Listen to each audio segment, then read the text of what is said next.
त्यामुळे सारखी देवाचीच गाणी आपण ऐकतो आहोत।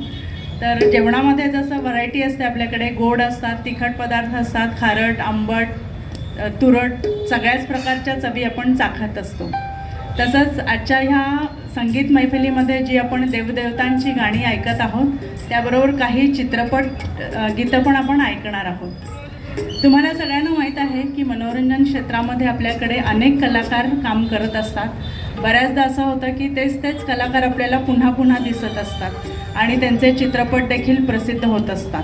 परंतु तुम्हाला माहीत आहे का की मुग्धा चिटणीस अशी एक अभिनेत्री होती की जिने एकाच चित्रपटामध्ये काम केलं आणि त्यानंतर तिने कुठल्याच चित्रपटामध्ये काम केलं नाही, परंतु तो चित्रपट एवढा प्रसिद्ध झाला की त्याची गाणी अजूनही रसिकांच्या मनामध्ये घोळत असतात। तर मुग्धा चिटणीस आणि अजिंक्य देव यांनी ज्या चित्रपटामध्ये काम केलेलं आहे त्या चित्रपटाचं नाव आहे माझं घर आणि माझा संसार। त्या चित्रपटामधलं एक युगल गीत आपण ऐकूया प्रतिभा आणि शाळू सर यांच्या आवाजामध्ये।